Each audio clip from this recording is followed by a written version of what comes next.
Dot ball টি-20 ক্রিকেটে এক সোনার হরিণ।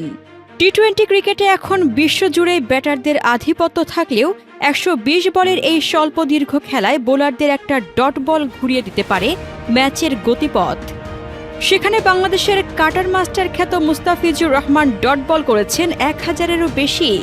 নিজের টি-20 ক্যারিয়ারে মুস্তাফিজ এখন পর্যন্ত ২৩২০টি বল করেছেন, যার মাঝে ডট বল ১০০৮টি। অর্থাৎ আন্তর্জাতিক টি-20তে মুস্তাফিজুর তার ৪৩% বলই করেছেন ডট বল। আন্তর্জাতিক টি-20 ক্রিকেটে ১০০০ ডট বল করা বোলারদের মাঝে মুস্তাফিজুর তৃতীয়। এর রেকর্ড আগে ছিল কেবল ২ জনের, নিউজিল্যান্ডের টিম সাউদি এবং বাংলাদেশের সাকিব আল হাসান। এখন সেই অভিজাত তালিকায় তৃতীয় নাম হয়ে উঠেছেন মুস্তাফিজ।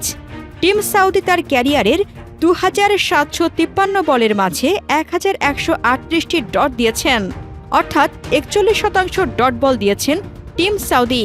অন্যদিকে মুস্তাফিজুরের স্বদেশী সাকিব ডট দিয়েছেন ৩৯% বল। তাই মুস্তাফিজের ৪৩% ডট বল সবারই উপরে। এমনকি টি-20 ক্রিকেটের বর্তমান সময়ের অন্যতম সেরা বোলার তার ক্যারিয়ারে ৪১% ডট বল করেছে। তাই মুস্তাফিজের ৪৩% ডট বল নিঃসন্দেহে এক দারুণ কীর্তি। এই কীর্তিতেও অন্যদের তুলনায় আছে বিশেষত্ব।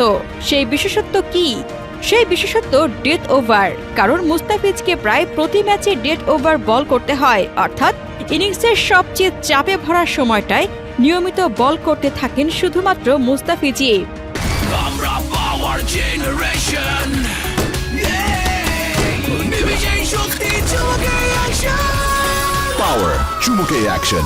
কিছুদিন আগেই আরব আমিরাতের বিপক্ষে খেলা ম্যাচে বিশ্বের প্রথম ক্রিকেটার হিসেবে শুধুমাত্র ডেথ ওভারে ৩০০টি ডট বল করেন মুস্তাফিজুর রহমান। আর শ্রীলঙ্কার বিপক্ষে ম্যাচে বল করে টি-20তে ১০০০ ডট বলের রেকর্ড স্পর্শ করেন দ্য ফিচ। সবচেয়ে কম বল করে ১০০০ ডট বল স্পর্শ করার রেকর্ডও এখন মুস্তাফিজের দখলে। তাই তো আন্তর্জাতিক টি-20 ক্রিকেটে যে মুস্তাফিজি দ্রুততম বোলার হিসেবে ১০০০ ডট বল করেছেন তা বলাই বাহুল্য। এদিকে ডট বলের পাশাপাশি আরেকটি অর্জনের মুকুট উঠেছে মুস্তাফিজের মাথায়। শ্রীলঙ্কার বিপক্ষে দ্বিতীয় টি-20তে থিকসানার উইকেটটি ছিল তার আন্তর্জাতিক টি-20র ১৩৫তম শিকার।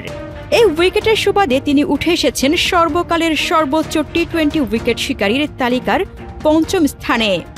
১৩৫ উইকেট নিয়ে তার পাশে এখন আছেন ইংল্যান্ডের আদিল রাশিদও। আন্তর্জাতিক টি-20 ক্রিকেটে উইকেট সংগ্রাহকের তালিকায় মুস্তাফিজের আগের ৪ জন হলেন ইশ সৌদি, সাকিব আল হাসান, রাশিদ খান এবং টিম সাউদি। মুস্তাফিজের আন্তর্জাতিক ক্যারিয়ার ১০ বছরের হলেও কাটার মাস্টার এখনও দেশকে অনেক কিছু দেওয়ার আছে। মাত্র ২৯ বছর বয়সী মুস্তাফিজের সামনে এখনও দীর্ঘ পথ। এমন ধারাবাহিকতা ধরে রাখতে পারলে এই তালিকার আরও উপরে উঠে যাওয়াটা শুধুই সময়ের ব্যাপার।